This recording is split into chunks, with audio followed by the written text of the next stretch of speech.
We are back. Shawn, Craig, Revinyl. Here we go. Do it. Yeah, Let's do it. that's right. Let's do it. Let's do it. All right. So, back for another big episode. We've also got our other podcast that we started, we've talked about for a couple weeks. And actually, first episode one, was published last week for the Vinyl 4, or Vinyl 4, I should say. Yep. Really cool. It was fun to listen to that. I mean, we've done one. We have four, our Vinyl 4 from that group of 16. We had to say goodbye to 12 amazing albums, Yeah. but we've got 4 incredible albums that we're now setting aside. And then this week we'll release another episode of Vinyl 4 with a whole new group of 16. We don't know the albums, we don't know the choices, the matchups, or anything. Right. All we know is 4 albums will move on and 12 will be cast-offs. It's pretty fun. Yeah, we got good feedback from it. I think we're getting a good Yeah. response from it. It's a good start. It was fun for It's sure. a I'm looking forward to round 2. round 2. So I haven't even talked to you, but a couple of we had some people up for the Alabama, Georgia. I say a couple. We had 11 people in our house Whew. for the Alabama, Georgia game. Oh yeah. And one of the couples, actually, I grew up with them, went to high school with them. We've stayed friends, 2 of my closest friends, and they listened to 3 of our Revinyl episodes on the way up. And Nice. they're not music geeks like we are. Right. They're into music, but nowhere into the weeds. But the guy, my buddy Eddie, was just amazed at. He says, "Just amazing that you guys would be talking about something and some album, and then you would just start rattling off songs." And he was just it was the first time he'd listened to the podcast, and he was just impressed with you and I and our rapport and our knowledge and stuff. And it was fun. It was great. I was so happy that they did.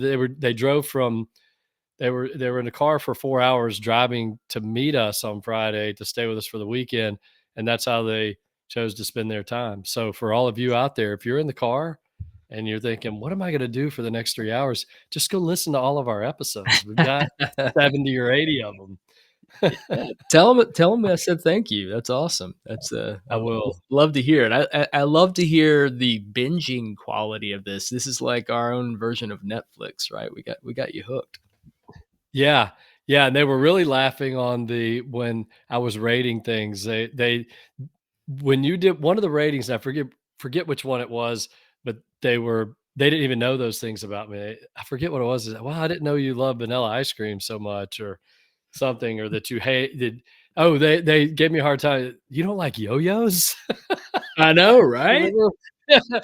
Seriously. That I mean, I gotta go buy a yo-yo now. Okay. All right. So we'll jump in here, but thanks, Eddie. Thanks, Corey. I hope that they listen to this episode. I hope we hooked them, and now they're gonna be listening every week. So a shout out to Corey and Eddie. Awesome. All Yeah. right. Yeah. You have a couple things for me. I've got a couple for you here that we're gonna do, and we're gonna have some fun. I found another really cool book. I mean, it's just crazy. My friends come over and they look at my album collection, which if you are watching us, you can see part of it from behind. But I have so many music books. We've talked about it before. And I found another one this past weekend, and it's the companion to the hit singles book that I have. And it's the hit albums, UK and US, for, I don't know, from the early 60s through 2000 or something. So we're going to have fun with that today, too. So I'm curious, have you ever bought the same book twice? I'm just Like curious. like I have like I have with albums about 100 times in my life. Right. I actually was just looking at that today because I sold an album on Discogs and I was packaging it up, but I couldn't find it. Oh my gosh. I Oh, could that's not find the album. yeah, I that's I had a major panic. Have you ever I was afraid because I listed it a long time ago, and I was afraid that I'd given up on the listing and went and sold it at a oh, used store. yeah, yep. I Mhm. I found it after about an hour. The funny thing was it got me to reorganize my records some, which was a good thing, That's good. and but I found 7 or 8 albums that I was reminded that I have bought as duplicates. But back to your question, I don't think I'm the only book I could think of that I've ever bought twice was Blackbird. I think it's called Blackbird by Paul McCartney. It's a collection of his poems and lyrics. It's a kind of a small Oh, book, yeah, yeah, yeah, and yeah. I've got the hardback and the paperback version. And I honestly can't remember if I bought the second one because I decided I wanted the hardback version as well, or if I just probably forgot and bought it twice. No, that's cool. I love it. I found this book. No, he didn't find it in a store. He found it in his house, which means Yeah. he forgot he had it. Yeah, I really did. So I have this is the one that we've been doing for a long time. This is the hit singles UK, US. I'm showing it here from 1954 to present day, whatever that was at the time. But this format, this is actually all music book of hit singles. And then this book is the Warner Guide to Hit Albums, but it has the same format inside. Sweet. So it's basically the same book. It's just the album version. So we're gonna have fun with that. Okay. Love it. Everybody's like, okay, shut up and let's get to some music stuff. Here we go. Fire away, Craig. Okay, so I'm not gonna dig out your soul. I'm not trying to extinguish you from Mm, the planet like you are. I'm just having fun. So just let it be okay. known to the listeners that I'm nicer than Sean is. Okay, as I've said this, For the record. I don't want Sean to go anywhere. I want to keep him around. Okay, let's do some rate it, and you'll see a theme here. All right, rate it. Britpop. Man, I mean, it's a 10 for me. It's just 10. All right, Doc. Love it. I Doc. know just like you. Okay. I mean, Yeah. I was expecting 11, but that's all right. 10 will do. I'm just kidding. 10 is great. All right. Doc Martens. 2. For me personally, 1. For other people that wear them, it could look cool and maybe be a 4 or 5, but I'll give it a 2. Okay. The band Prodigy. Oh, point 0.5. I'll give it a 1. Just no interest. Love it. Love the honesty. How about Pulp? I, I got to be honest and say, just because I just don't know enough, I'm just going to say 3. I know that's crazy. I know you Oh my gosh. love them. What would you give them on a 1 to 10? I would give them an 8. Okay. I would give them an I 8. don't know them. Jarvis Cocker's amazing. Just listen to A Different Class. Just Okay. listen to that. Just amazing album. Okay. That's all right though. Okay. You're off to a rocky start, but that's all right. How about the X-Files?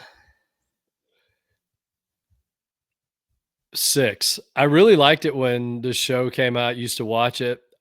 Completely forgot about it until just now. I haven't thought about the X-Files in years, but well, it was a lot of fun when it was out. I Oh, enjoyed it. that was a game changer of a show too when it came out. There's nothing like it. How about the Yeah. band Pavement? Pavement, I'm gonna go 5.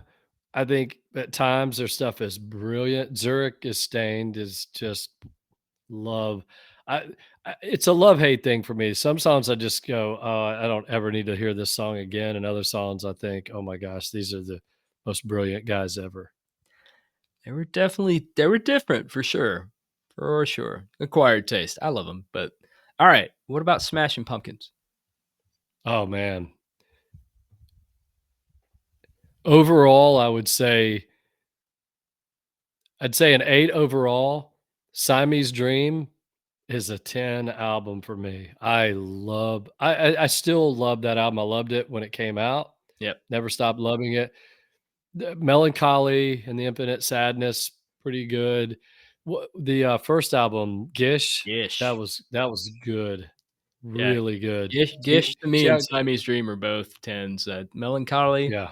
7. It's Mm, bloated. yeah, Exploded. yeah. So I'll go 8 overall. If you said Siamese Dream alone, I'd say 10. Yeah. All right, so you might get the correlation here going from Pavement to Smashing Pumpkins. How about Stone Temple Pilots? Ooh, yeah.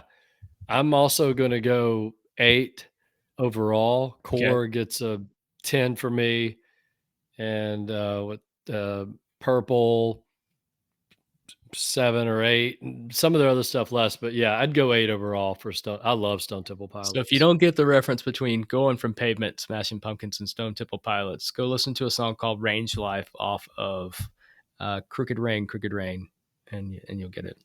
For the listeners Okay, that did get it, good on you. good. All right. Yeah, I'm clueless. How about the band Stained?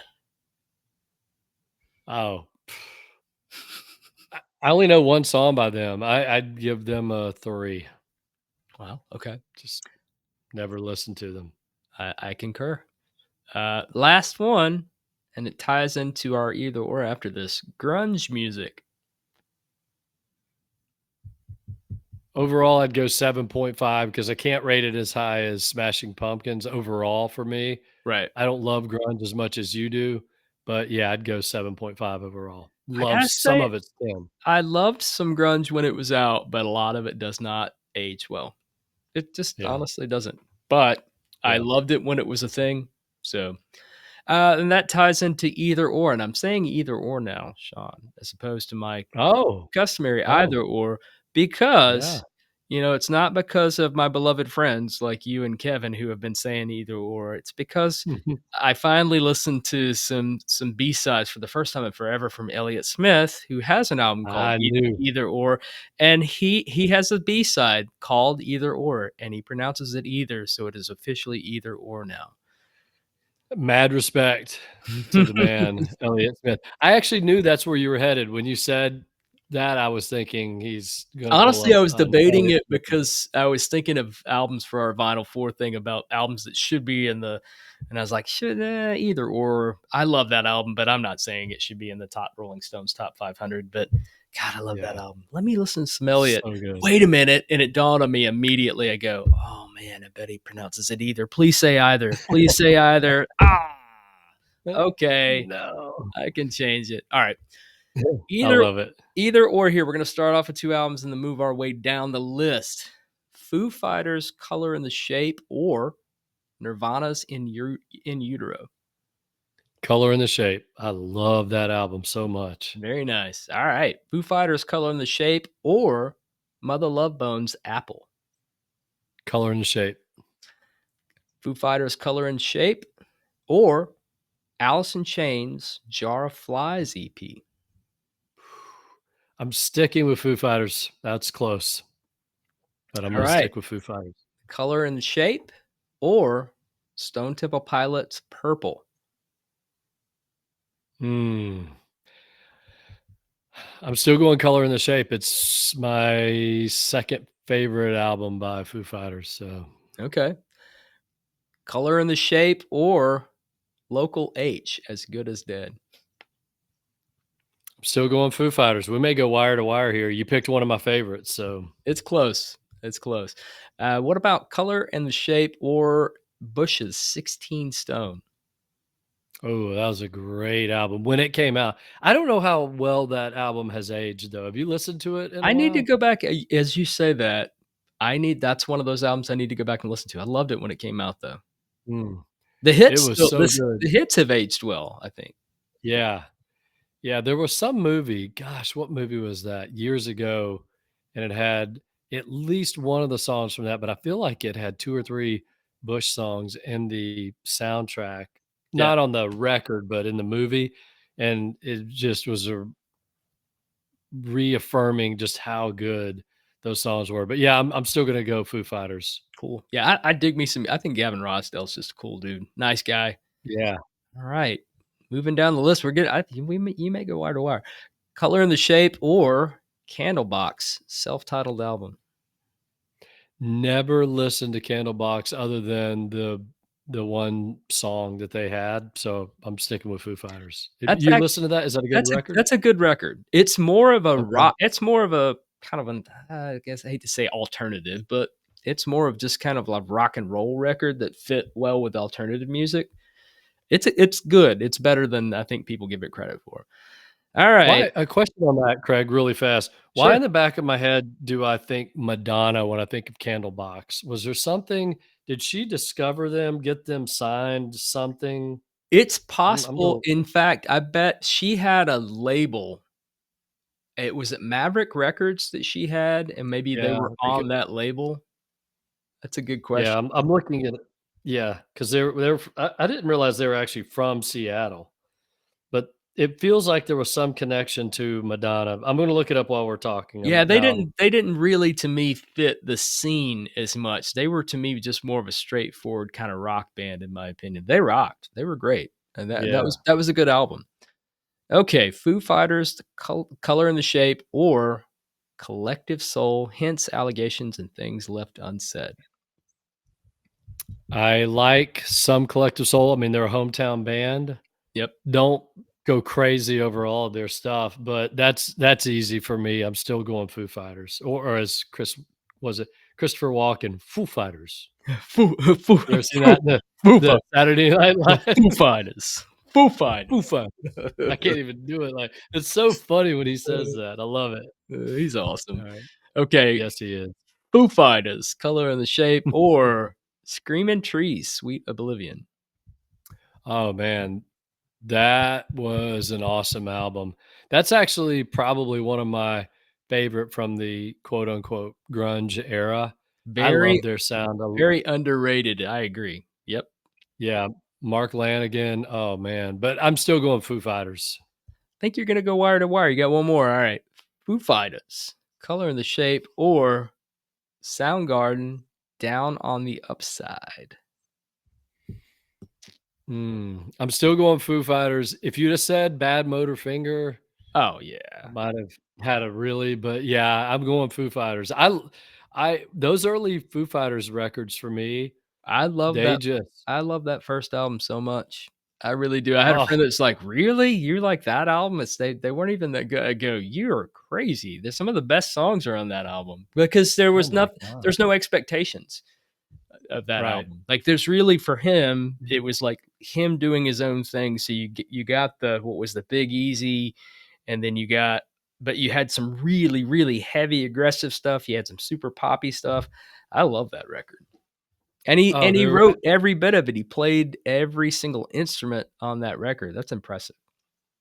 so impressive. The fact that he put it on cassette tapes and basically handed it out to friends and people, but not even thinking it was gonna be anything big. It was just kind of a passion project in the beginning for him. Right. But the songs, I love the diversity on that album. I It do too. gets really heavy at times, and then you get a song like Big Me that's just Mm. so sugary sweet. Big Me is what I was thinking of, not Big Easy. Yeah. Yeah, I knew when you said Big Easy, I knew what you were thinking. Yeah. Um, yeah, but there were Beach Boys moments on there. I mean, he just that it's probably if we should sit down one day and really think about truly we talk about this all the time, we reference it, Right. but best debut albums ever. Mhm. Honestly, the Foo Fighters debut record really might crack my top 25 debut records if I really sat down and thought about it. I think if you consider where he came from and how monumentally huge they were as a band, and so Mhm. and for him to put out something to me that was fairly understated, that was not a hugely produced album. And that's what I liked Right. about Color and the Shape is definitely a better produced album. It's more Oh, polished. yeah. It's a great record. Great record. And I think it's a great follow-up. It's a great evolution. That's what I like about that. That's what I love about good debut albums is there's an energy level and an organic quality to we talked about it with the Bruce Springsteen album, that kind of thing that Mhm. and that's I put the Foo Fighters up there as like if you come into it with an expectation of like him trying to replicate Nirvana, he didn't even try to do that. He just did his own thing, created his own sound. I love that album. I think that would be a Oh, awesome thing to do is talk about maybe some off the beaten path stuff too. And I feel like yeah, that to me, I know it's the Foo Fighters, I know they're huge, but I don't know too many people that think that album is up there with some of their other more recent stuff. And right. I definitely do. Oh, it's still my favorite Foo Fighters record. Me too. Color and Shape's number 2, Yep, me but too. the debut will always be my favorite. Yeah, Yep. that's really cool. Alright, that was fun. Thanks, man. Yeah, Wire man. to Wire with Love Foo it. Fighters. Foo Fighters. Christopher Walken in his more cowbell and that he's a legend for those two things. Yeah. Okay. I'm going to do another one of my books here, All right. 100 greatest one-hit wonders. I'm going to randomly pick some, and this is what you got to do. It's either smash, trash, or next. One word. It's a one-word answer, Okay. but then we'll talk about it a little bit after each one. But I just want your immediate thought of smash, trash, next being you don't even know what song it is, because there are a few in here that we've looked at before that we've never heard of. So there's some Okay. bizarre songs in here. So smash, trash, or next. I Can Help by Billy Swan, 1974. Next. Really? I don't know it. Oh, you know that song. I'm not going to sing it. You know that song. Kevin, we have to straighten Craig out on this one. You know this song, I promise you. Okay. Yeah, It's it's not he was coming to me. he was kind of maybe a country artist, but this song was more of an upbeat rock song, and it's got this really cool piano in it. It's an Hmm. absolute smash for me. I know you'll know the song as soon as you hear it. I can't Okay. wait for you to go check it out. All Cool. right. Okay, let's see. Waiting for a Star to Fall by Boy Meets Girl. Ah, I mean, I vaguely remember that for sure. I'm still going next. I mean, I know it, but it's certainly not ringing a bell to me right now. Yeah, it would be a trash for me. I mean, it's just a kitschy, 80s song. Nothing special about it for me. Yeah. All right. I'm trying to okay. Our House by Madness. Oh, smash. Absolute smash. Love them. They had other It was hits. such, They had other but hits. but did they in the US? I don't think they did. I mean, the Lobby Sifri cover of "It Must Be Love" had to have been a hit to a certain extent. I don't know what qualifies as a hit, but yeah, Our House was. Yeah. I love that band though. I love Madness. I love their real ska heavy stuff like Baggy Trousers is brilliant. Our House is great. They were the perfect blend to me of true ska fun, but they wrote really good melodies. Love them. Yeah. Yeah, they that song, that video, I mean, I remember that so clearly growing up, and that song went through a time where it was on every couple hours on MTV, and they were different looking, kind of kooky looking for me, at least as an American seeing them back then. But that song was just so catchy. It was so upbeat. Yep. Couldn't help but just love that song. Yeah, I'm with you. That's a smash. Okay. Next up is I Love the Nightlife, Disco Round by Alicia Bridges. I mean, if I'm being honest, come on, that's undeniable. I'm gonna say Smash. I do like That's a that song. total smash. I love that song. I Yeah, I'm do with you like all the that way. That's song, a man. smash. Yeah. I It love it. just if you're in a club and they're playing disco music and that comes on, that's a banger. That's one that's getting people on the floor. Did she or did Love she that not song. say the word boogie is cool? I like the boogie. Oh man, Yeah. this sends Yeah, it chills. was, So great. something like an Aretha type of she was she was channeling something there that's Something. very soul. Yeah, Love it. yeah. Okay, here we go. She Blinded Me with Science, Thomas Dolby. Smash, smash, smash, smash. Loved that song. Absolutely. Ab absolutely. Me too. Smash all the way. All right, this one's probably easy too. Whip It by Debo. Oh, come on. That's a Do I classic. even need that? Right. Yeah. That's a classic. Love me some Devo. One Me too. One of my in the early days as a kid, that was one of my absolute favorite songs, and with the flower pot hats and everything, whatever those were, and little did we know how inventive they were, and I'm not a huge Devo fan, but Whip It was such a great song. The video was hilarious. Yep. Love that song so much. Only in the 80s and in a very good way. Yep. Only in the '80s. Okay. Life is a Highway by Tom Cochrane. Like that song, I'm gonna go Smash. I hate the the Rascal Flatts cover, but I like that song. I will say, I think that was on an album called Ragged Ass Road, I think was the name of the album, and I worked Mhm. with one of the Disco Round owners at the time, early on when I first started working there in college, played that album so much that I hated it. But that it's a good catchy song, so I know it's cheesy, I get it, but I think it's a good, well-written song.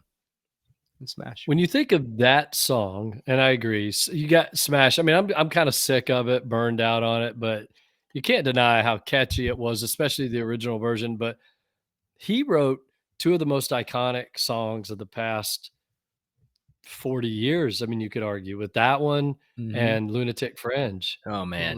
Red Rider. I mean, I love that that song song. will live on forever. Yeah, we Oh, were just I talking mean, about that from Vision Quest. Yes. yeah. Kevin and I were talking So about that. Excellent. Well, oh, that movie, anyone who hasn't seen Vision Quest, if you're if you're getting ready to run a marathon and you're training for it or whatever you're gonna do that maybe you gotta psych yourself up for and you think, can I do it? Go watch Vision Quest. It just makes you so It pumps fired you up. up, Yeah, for sure. pumps you up. Yep. Yeah. All right, couple more here. I really shouldn't even have to ask this, but How Long by Ace? Oh, come on. Stone Cold classic. That to me is the good, that gets played on a lot of yacht rock stations, and I get it, but that's just good rock and roll, man. Lo It's it's honestly, if I did and people make fun of me, my friends make fun of me, oh, one of the top 100 songs of one of my top 100s, I say it all the time. That would absolutely be in my top 100 songs of all time. Yep. Paul Carrick, Eric. Yes. uh, Dude, I mean, that the beginning, that was when the world learned about what a great talent Paul Carrick was. Do you know what the song's about? I mean, I just assumed it was about an affair, but probably not if you're asking me the question. Well, yeah, exactly. That's what everyone assumes. How long has this been going on? You're friends with the fancy persuasions, and, all that. It's actually they found out that one of the guys in the band was getting ready to leave the band. That's what the Oh, song is about. And what they're an like, "How ul long has this been going on?" what an ultimate shot. That's awesome. That makes Yeah, me like the song yeah, even more. right? Especially if the guy was still playing in the band at the time. He's like, "Wait, what?" He's on bass over here, like, "Oh, this is a good groove." He goes, "Wait, this is about me." I love it. Love it. Okay, last one. I gotta pick a good one. Okay, Black Velvet by Alana. I heard both. Alana Miles. I gotta say, there's not a single, trash for me. I love that song. That's a Love fantastic song.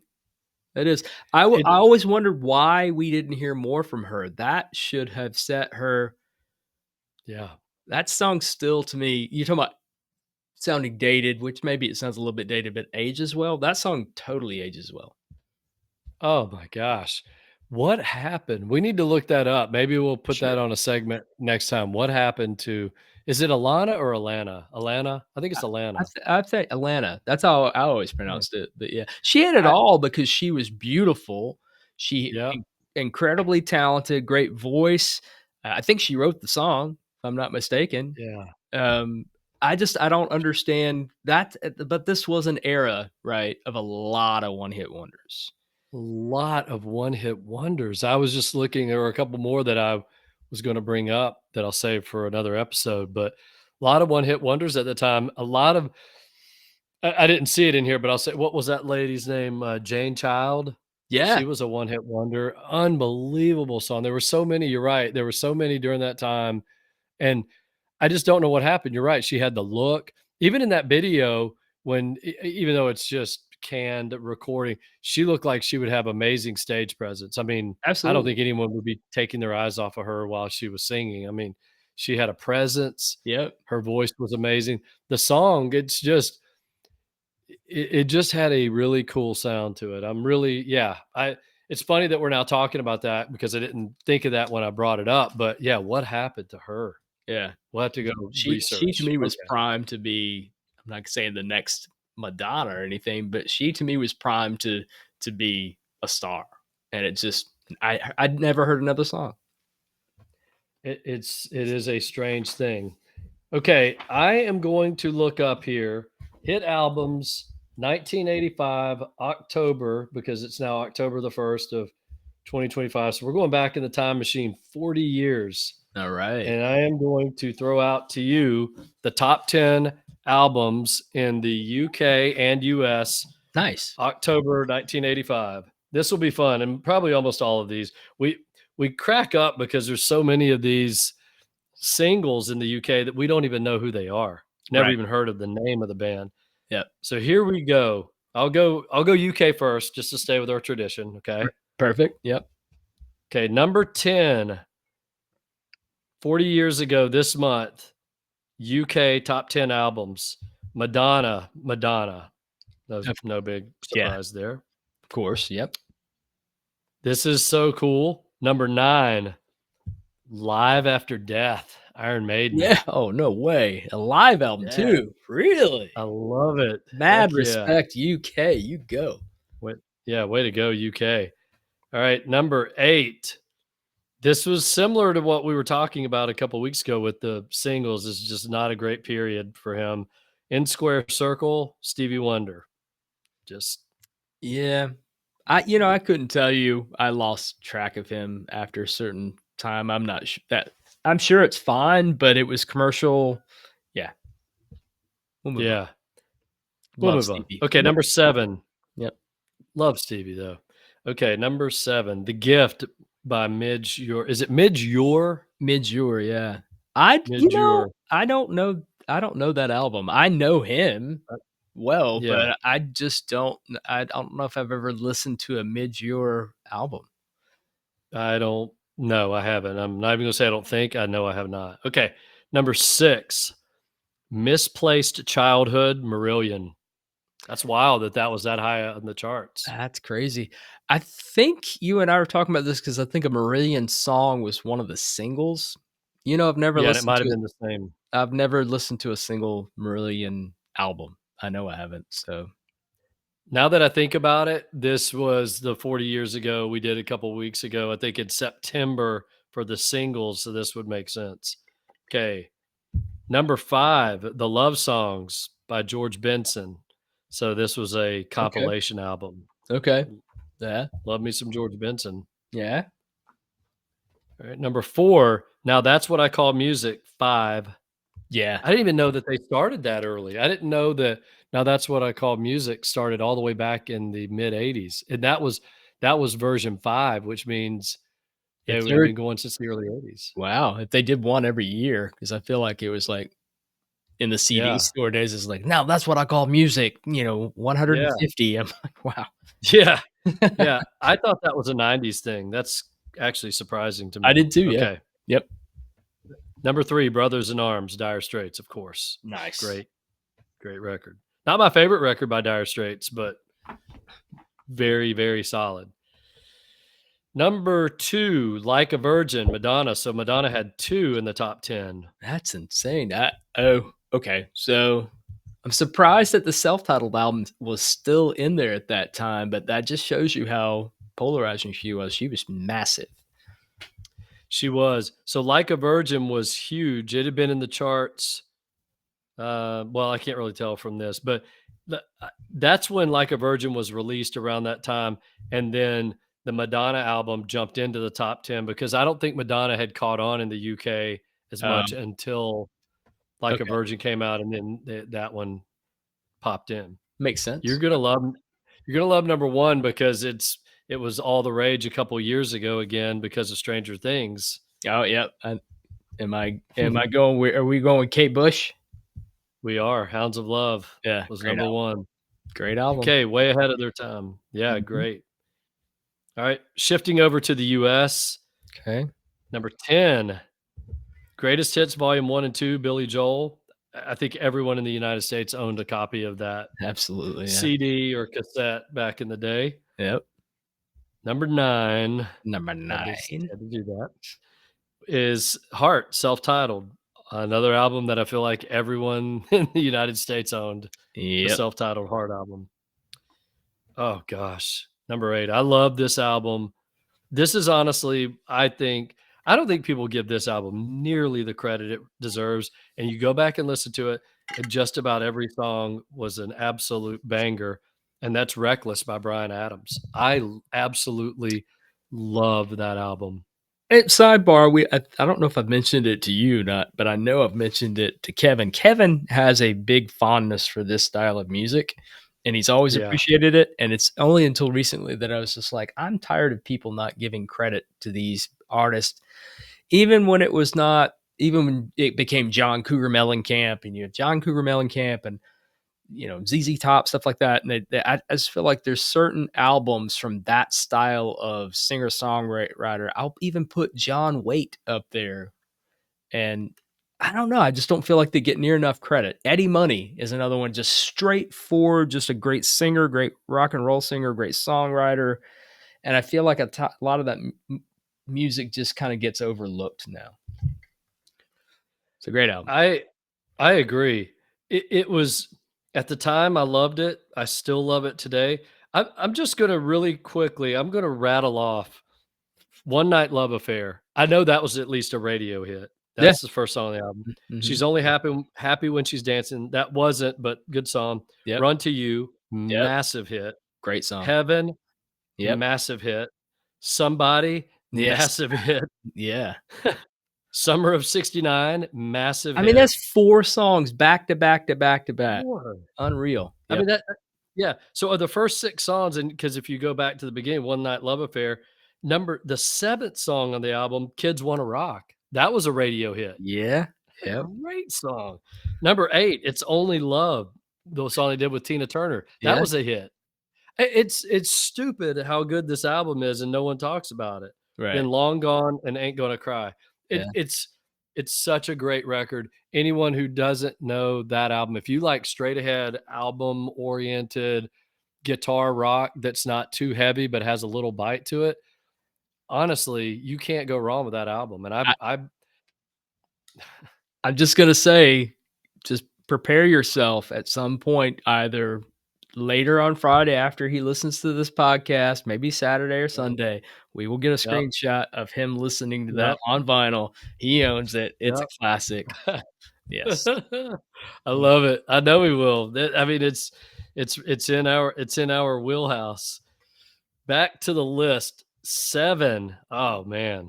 I'm not gonna say everyone owned this soundtrack, but everyone watched this show that I knew in the US in the '80s, and that's the Miami Vice soundtrack. Oh, of course. Love that show. I did And I too. loved when they started having all the recording artists, they had Glenn Frey on there. I Yep. think Phil Collins was on an episode. So cool. Yeah. Oh, this is a good time for 1985. Number 6, another one of my favorite albums from the '80s, and I think it's arguably, it may be my second favorite album by him, but that's "Scarecrow," John Cougar Mellencamp. Great album. Might be my favorite from Great. yeah. It's such a diverse record. That was his first album where you stop thinking of him as a pop star and Mhm. more as a serious artist. Yep. It's just small town. I mean, wait. Was Small Town on that one? Yeah, I think Small Town's on Scarecrow, isn't it? Is Or am it I on getting that that or mixed is it up? on Lonesome Jubilee? I can't remember. No, it's not on Lonesome Jubilee. Let's see. John Mellencamp. Oh my gosh. It's gonna drive me nuts now. But yeah, Scarecrow. This is another one we'll just quickly go down the list. "Rain on the Scarecrow." That is such a killer That's my song. What a favorite. great way to start an album. Absolutely. Yeah. Yeah. And then they have that thing, it's that grandma's theme Yeah. where it's that his grandmother, I guess, singing. I love that. I could sing that in my head. Yeah, Small Town was Nice. on, okay, and then "Minutes to Memories." Oh my gosh, how much do I love that song. "Lonely Old Night," Mhm. not my favorite on the album, but still I'd give it like an 8. Right. That was a "Face of radio the hit. Nation." Yep. Yeah, it was huge radio hit. "Face of the Nation's" great song. "Justice and Independence," '85. Yeah. Then maybe my favorite song on this album, beautiful song, "Between a Laugh and a Tear." Yeah. Great Oh, song. what a song. "Rumble Seat," great song. you've got to stand for something, and then of course ROCK in the USA. Right. Another album where these guys, Bryan Adams, John Mellencamp, that these weren't just records with a couple of hit singles on it. It was loaded with great songs. Yep. And to that point, what a segue. I know you don't love this quite as much as I do, but there's probably more legitimate hits on this album than either of the two that we were just talking about. That's Born in the USA, Bruce Springsteen. That Oh, was number 5. That was absolutely. That's massive. Yeah. It's just I told you that did a little shuffle the other day and listened to that album, and I was messaging with Kevin and he goes, "Huh, shuffle, huh? You didn't just think to go to it." And I go, "I don't know why I wouldn't think to go to this because it's a phenomenal album." it's that saying, an embarrassment of riches. Right. That's what this album is. It's just, and to me, some of the best songs on Born in the USA are the ones that the I mean, there were so many hits on this record when you go down this list, like the title track, which is actually my least favorite song on the album. I Absolutely. just don't love the song Born in the USA, Right. but Cover Me Mhm. and Glory Days, Dancing in the Dark, My Hometown. But my favorite songs on the album actually are 3 of the songs that were not hits, and that's Darlington County, Mhm. No Surrender. Oh man, do I love that Right. song, and Bobby Jean. Yeah, No Surrender might be my favorite album on favorite song on the Oh, album. Yeah. that is such a great, like, that is a quintessential Springsteen, the E Street Band type song, No Surrender. It's just got everything in it. Okay, number 4, Songs from the Big Chair, Tears for Fears. Oh my Heck gosh, yeah. what a record. There's another album that's just loaded. That's awesome. Yeah. Yeah. Okay, number 3, The Dream of the Blue Turtles, Sting. That's when Sting. we realized Sting did not need, even though I love the Police, and I know you do too, Yep. he could do it even without Andy and Stewart. Big, big album. Yep. Number 2, the debut from Whitney Houston. Oh, that was Not a I've never been a huge, but you couldn't go anywhere with, "Oh, I'm playing Bruce Springsteen in the background here." Um, you couldn't go anywhere in the mid '80s without hearing Whitney Houston. She was my just everywhere. Rebecca, my wife, loves Whitney Houston, so therefore I don't like what she became as much as I love her earlier stuff though. Before the Yeah. diva-ness came out, she was Yeah. phenomenal, phenomenal. One of the best singers out there for sure. Yeah, she really was.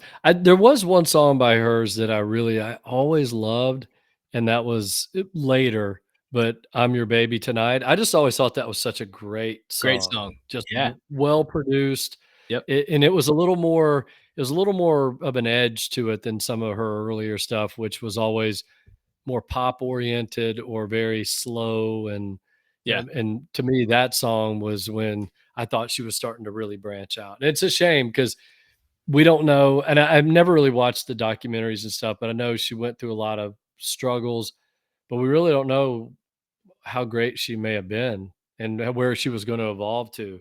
I Yep. think if she could have ever broken out of that sort of hit factory thing that she was in and made some really artist-oriented albums with that voice, there's no telling. You know what's cool? It was a quick sidebar. There used to be in the same shopping center where my CD store was, there was a Chinese restaurant, and Bobby and Whitney used to go there once a month. Really? They Where would was this? In Atlanta? this is in Chastain Square. I'm trying to think, was it Chopsticks? I'm trying to think of the name of the restaurant that was there. Been there forever.